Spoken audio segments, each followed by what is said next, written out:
आज हम सीखेंगे दो चर वाले रैखिक समीकरण के प्रमेय। उनमें दोस्तों तीन चीजें पूछी जाती हैं, जैसे असंगत प्रमेय, संगत प्रमेय, संपाती प्रमेय। इनका दोस्तों अलग अलग नाम है। जैसे समांतर रेखा के लिए क्या होगा? असंगत होगा। प्रतिच्छेदित रेखा के लिए क्या होगा? संगत रेखा होगा। संपाती रेखा के लिए मतलब क्या है? ये एक के ऊपर एक चाके चल रही है। क्या है? एक के ऊपर एक चाके चल रही है, मतलब इसे क्या बोले, इसे ऐसे छोड़ते हैं। ठीक है, संपादी को इसे छोड़ते हैं। बाकी इसको हम बहुत ही अच्छे तरीके से सीखेंगे। जैसे हमारे पास दो चर है, तुम्हारे पास रेखाएं कितनी होगी? जब हम रेखाएं की दो तरह हम डिवाइड करेंगे तभी तुम संगत से देखेंगे, असंगत देखेंगे, सब पैरेलल है कि प्रतिच्छेदित कर रही हैं कि संपाती हैं। तो इसके लिए दोस्तों दो रेखाएं। पहली रेखा क्या हो जाएगी? पहली रेखा क्या होगी? a1x plus b1y plus c1 equal to 0। ये पहली रेखा होगी। अब रेखा नंबर 2, दूसरी रेखा क्या होगी? a2x plus b2y plus c2 equal to 0। ठीक, जैसे भी इसमें बात कर रहे हैं पहले असंगत यानी समांतर रेखा। समांतर रेखा क्या होनी चाहिए? समांतर रेखा क्या होती है दोस्तों? एक ये रेखा होगी, दूसरी रेखा ये होगी। इसे हम क्या नाम दे दें? ए और बी। ठीक है, इसे हम क्या नाम दिए? ए दिए। इसे हम क्या नाम दिए? बी नाम दिए। इसका देखो, इस रेखा का समीकरण हमने क्या कहा है? a1x plus b1y plus c1 equal to 0। इस रेखा को क्या दिए है? a2x plus b2y plus c2 equal to 0। जब कह रहे हैं कि असंगत है मतलब पैरेलल है, पैरेलल है मतलब इसके बीच की डिस्टेंस क्या होगी दोस्तों? हर जगह पे सेम होगी। चाहे यहाँ पे देखेंगे तब उतनी डिस्टेंस रहेगी, चाहे यहाँ पे लेके इसको क्या नाम देते थे? इसको ए दे रहे हैं। ठीक, जहां जहां जाएंगे दोस्तों इसकी रेखा के बीच की दूरी क्या रहेगी? ए ही रहेगी। ठीक, अब देखिए कैसे समझेते हैं, कैसे हम समझेंगे। असंगत, असंगत क्या होता है दोस्तों? असंगत मतलब कि हमारा और उसका कोई संगत नहीं है। कहते हैं भाई उसकी संगत छोड़ दो। क्या हम उसकी संगत छोड़ देंगे तो अपने रास्ते पे चला जाएगा, ये अपने रास्ते पे चला जाएगा। क्या हो जाएगा? ए वाला अपने रास्ते पे चला जाएगा, बी वाला अपने रास्ते पे चला जाएगा। इसकी कोई संगत तो है नहीं। जब इसकी संगत नहीं है दोस्तों क्या होगा? इसके लिए हमारे जो समीकरण बनेगा क्या होगा? a1 इक्वल टू बटे b1 बटे b2 not equal to c1 बटे c2। ठीक, इसके लिए ये समीकरण याद रखना है आपको। इसके लिए दोस्तों क्या ये समीकरण याद रखना है आपको? समांतर है या असंगत है? असंगत को समझने के लिए दोस्तों मैंने देखा है कि इन दोनों की कोई संगति नहीं, इन दोनों में कोई दोस्ती यारी नहीं है। जब दोस्ती यारी नहीं है तो उसका मिलन तो होगा नहीं। आप कहीं अनजान आदमी से मिलते हैं, नहीं मिलते, टकरा गए, बात की बात है, लेकिन हम उससे कोई मेल व्यवहार लगाव नहीं रखते हैं, मतलब उससे हमारा दूर दूर का नाता नहीं होता। तो इसमें कौन सा दूर दूर का नाता है? दूर ही तो है, कोई रिलेशन बन रहा है नहीं बन रहा है। इसके लिए क्या बन जाएगा? a1 बटे a2 इक्वल टू b1 बटे b2 not equal to c1 बटे c2। इसके लिए दोस्तों क्या होगा? ये क्या होगा? ये क्या होगा? जो यक्स है, यक्स y z छोटा a ऐसे करके जो भी रहे इसे हम क्या बोलेंगे दोस्तों? चर राशि। इसे हम चर राशि बोलेंगे। और क्या है इसके लिए दोस्तों? क्या है? ये है, ये जो है ये यक्स होगा ए, ये जो है दोस्तों अचर राशि है। नहीं, मैं कंफ्यूज हो गया शायद। ए एक्स वाई जेड क्या है? चर राशि है। और ए टू क्या है दोस्तों? अचर राशि। अचर राशि एक्स वाई जेड छोटा है, लेकिन दोस्तों ए टी इसके जो गुणांक में है जो कोई वैल्यू रहेगी, जैसे हम 3x ले तो इसमें कौन सा चर हो जाएगा? चर तो हमारा ये हो जाएगा। चर क्या है? यक्स। यक्स की जगह वाई ले सकते हैं, लेकिन 3 की जगह हम कुछ ले सकते हैं? नहीं लेंगे, जो क्वेश्चन में दिया रहेगा वो ही लेंगे ना। ठीक, इसको ऐसे समझिए। चर मतलब चलना, मतलब बदलना। अचर मतलब वो अस्थाई है, वो अपने स्थान से नहीं बदला, उसकी वैल्यू में कोई डिफेक्ट नहीं होने वाला है। ये हो गया। अब बात करते हैं दोस्तों संगत प्रमेय। संगत प्रमेय क्या होगा? इसको हो गया। अब देखते हैं दोस्तों संगत प्रमेय। संगत प्रमेय मतलब प्रतिच्छेदित रेखा। अब इसमें दोस्तों क्या बनता है? इसके लिए आता है, इसमें कितने हल पूछते हैं। इसके कितने हल बनेंगे दोस्तों? जब हल मतलब क्या होगा? हल मतलब दो रेखाओं मतलब हल कहीं पे इसका सोल्यूशन कहाँ पे निकले? जब दो लोग मिलेंगे, बैठकर बात करेंगे तब उसका सोल्यूशन मिलेगा ना।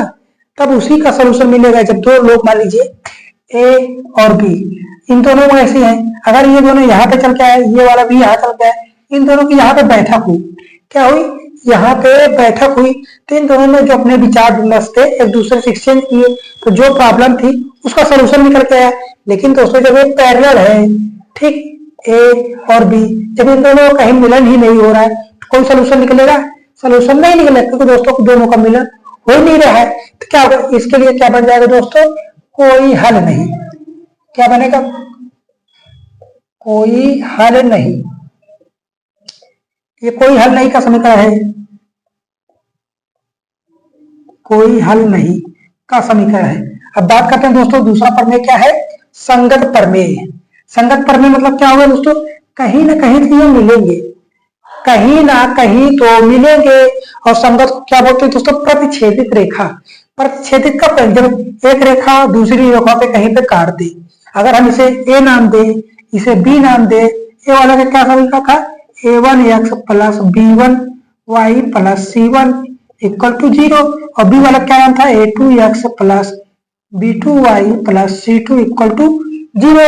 अब देखिए ए वाली रेखा यहाँ पे गई, बी वाली रेखा यहाँ पे गई, लेकिन दोनों को कहा यहाँ पे कटान है, ओ बिंदु पर ये दोनों रेखाएं आपस में एक दूसरे को क्या कर रही है, काट रही है। जब ये काट रही है, कहाँ पे, कितनी जगहों पे काट रही है, एक ही जगह पे काट रही है।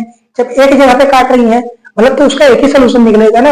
अगर हम कहीं भी जाते हैं, दो दोस्त मिलते हैं, एक बार मिलेंगे तो उसका एक ही सोल्यूशन निकलेगा। अगर हम बार बार मिलेंगे तो उसी क्वेश्चन, सपोज मानिए आप एक क्वेश्चन को लगा रहे हैं, मैथ और रीजनिंग कोई भी, आपने एक बार लगाया, उसका से आप एक ही तरीका निकाल पाएंगे, उसका आप एक ही तरीका निकाल पाएंगे जो आप सीखते आए हैं। अगर आप उसी क्वेश्चन को बार बार लगाएंगे, 3 बार 4 बार 10 बार या कई हजारों बार लगाएंगे, तो उसका 1000 बार लगाएंगे दोस्तों, तो उसमें अलग अलग तरीके मिलेंगे। आपको समझ में आएगा यार हम उस टाइम करते थे तो कितना टाइम जाता था, लेकिन हम उससे दूसरी बार किए तो हमें टाइम कम गया, क्योंकि दोस्तों क्वेश्चन को शॉर्ट कर दिए। तो कितनी बार हम किए, यहाँ पे एक बार किए, मतलब इसका क्या होगा, एक हल होगा। संगत के लिए क्या होगा दोस्तों, एक हल। इसे हम क्या बोलते हैं दोस्तों, अद्वितीय हल। अद्वितीय हल। इसका समीकरण क्या बनेगा दोस्तों, इस रेखा का समीकरण क्या बन जाएगा। अब इसमें क्या होगा, a1 बटे a2 not equal to b1 बटे b2। अब इसी बराबर कर सकते हैं c1 बटे c2, c1 बटे c2। ठीक, इसमें क्या है, जब पैरेलल था तो इसके जो अचर वैल्यू थी वो कांस्टेंट थी, वो नहीं बदल रही थी। लेकिन ये जो तीसरा वाला कांस्टेंट था c1 c2, ये एक्सचेंज हो जा रहा है, मतलब ये बदल, ये समान नहीं है।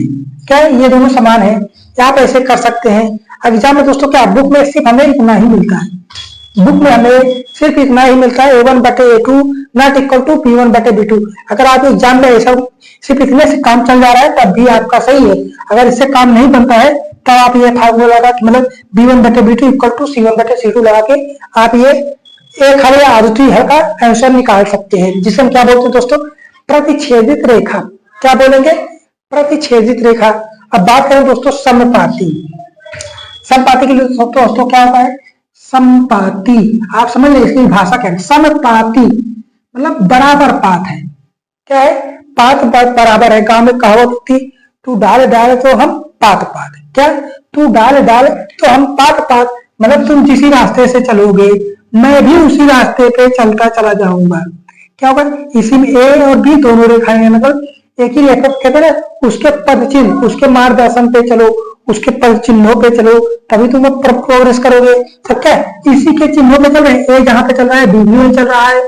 ठीक, तो इसमें आप क्या कर रहे हैं, अब इसमें देखिए कहाँ कहाँ पे ये रेखाएं मिल रही है। अब देखिए यहाँ पे कहाँ पे ये रेखाएं मिल रही हैं।